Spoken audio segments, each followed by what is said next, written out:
shaman claims that the Earth was very different then than it is now before the moon had arrived. There weren't any seasons, and the planet was perpetually engulfed by a canopy of water vapor. People did not feel the strong glare of the sun that we do now, and they could only see it through a watery mist. The Earth was once a beautiful place, a lovely place, lush and green, with giant redwoods, violets, and ferns, with a gentle drizzle and mist. The water canopy fell to the earth.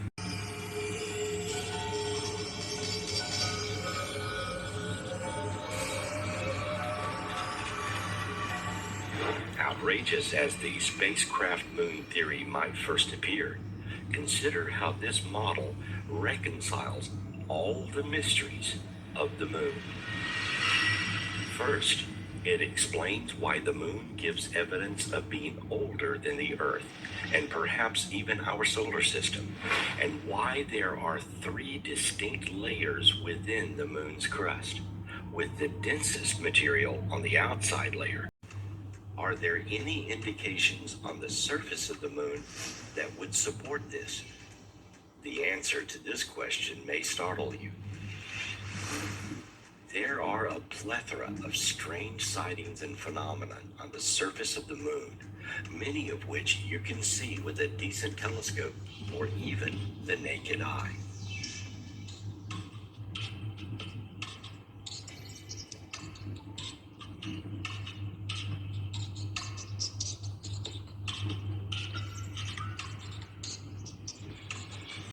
Was a public and secret private ASA radio frequency between the moon lander and mission control, and that a conversation took place during a mysterious 2-minute interruption in public transmissions.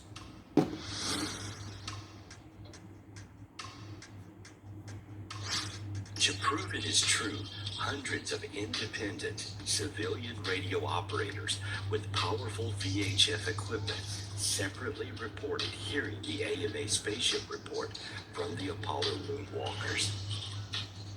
Soviet radio operators also picked up and published it in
Dr. J. Allen Hynek explains one alternative theory that we might be dealing with something from another dimension. One of the most intriguing aspects of UFO sightings is their apparent isolation in space and time. Sightings are usually made in one place at a time and last for short periods, sometimes appearing out of nowhere and vanishing into nowhere.